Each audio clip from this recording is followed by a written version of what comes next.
2. So this one's on the response to The Future of Leadership by Mr. Kurt.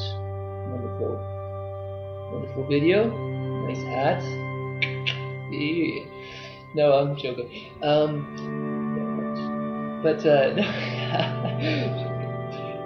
Regarding the future of leadership, there's a few things I'd like to talk on. Firstly, this book by G. Edward Griffin, The Creature from Jekyll Island,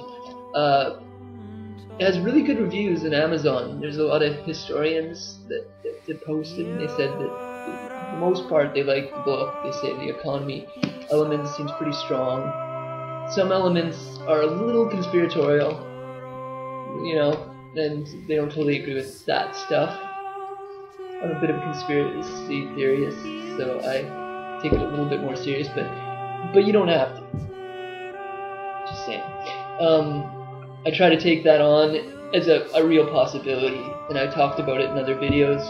Most people don't agree with it, but that's just what I've kind of come to some extent. And I don't want to push, I don't want to say, you know, these people are evil, because I don't think that's the case. That is,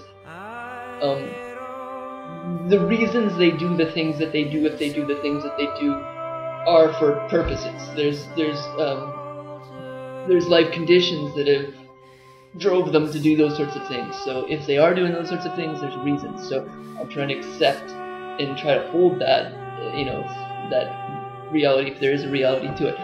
Anyway, getting to the economy on this, you know, it's the argument saying that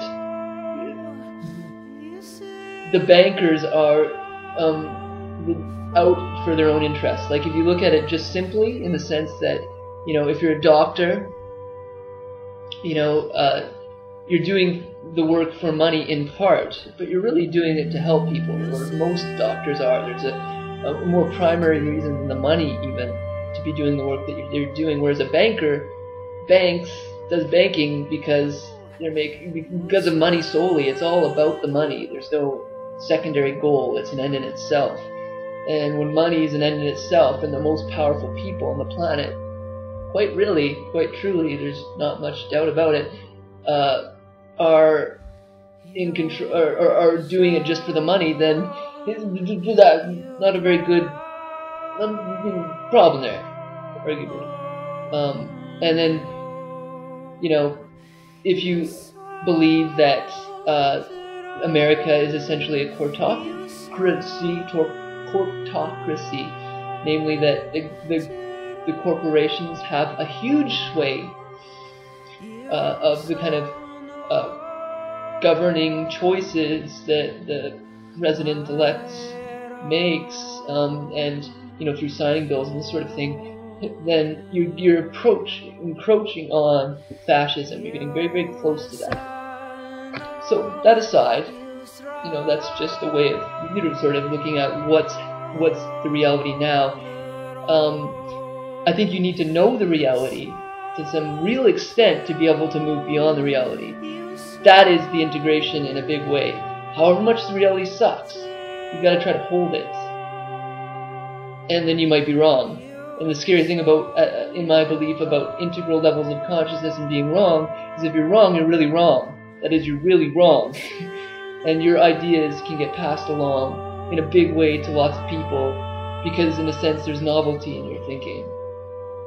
And that's dangerous. And you gotta carry that too, because it's a big burden in a sense to carry, and anyway, that's said.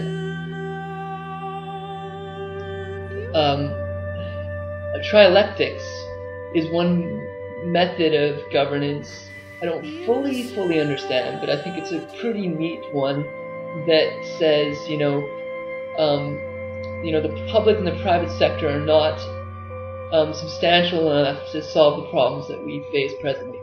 Namely, for example, the environmental crisis that we're butting heads with presently.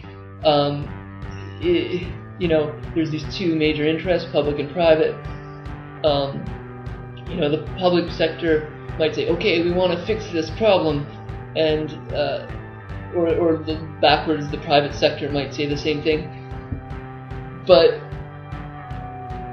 you know, like a pretty big butting of heads. For example, with like sort of oil interests or this sort of thing in the public sector. In the system, they have a huge say over, what kind of rules are going to be in place, what kind of laws and jurisdictions going to be made, and so there's this conflict of interest between what's good for the people and what is actually being implemented as law. And then there's not really enough kind of just what is the best for the people? What's the integrity choice in this sort of situation? Integrity. What is a choice that a person with integrity would make?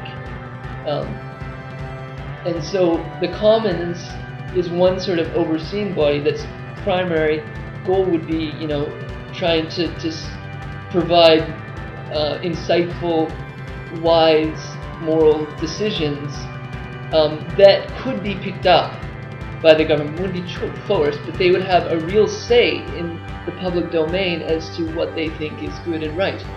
I like to keep it outside of them having really any sway over the government, because then it can get dangerous and they can still be bought off, and that's something that's gotta be dealt with. But they are there because they've been seen by the public as really moral individuals. You might even add, and this is something that I've thought about, kind of neuroimaging that suggests, it's strange, but I think there might be some reality to it, the amount of moral reasoning they tend to do as beings. So, the kinds of thinking you do shows up actually in your physiological brain when you get an EEG on you. And so if you do a lot of moral reasoning, typically, you're going to have that kind of part of your brain lit up more than those that don't. There's other testing that you can do, sentence completion tests and that sort of thing that might help. That's a little while that. So there's just so many parts to it. Development, in my opinion, it's got to happen all at once to some extent. There's going to be, in my opinion, sort of a pretty dramatic change, because in any one sector it's going to resonate through all of them. So if there's a big change in one, that big change is going to go through all of them. Hopefully the change is positive. Hopefully the people that are going to implement the next big change are going to do it in a way that is beneficial to all beings. And this can happen through technology. Positively, it would be technologies that bring people together, like the internet. Negatively, it would be like a tracking device in which, people, send negative thoughts in your brain to through the tracking device. That would be a really negative move. So, technology morally neutral, and it plays a big role in the kind of life we live. The science, the objective view of what we think is real, that's playing a big role. If we think that our reality is determined and material, then we're having that sort of worldview.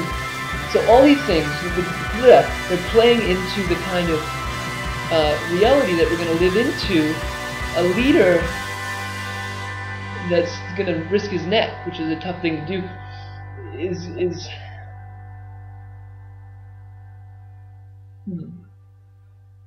not a heavy burden to bear.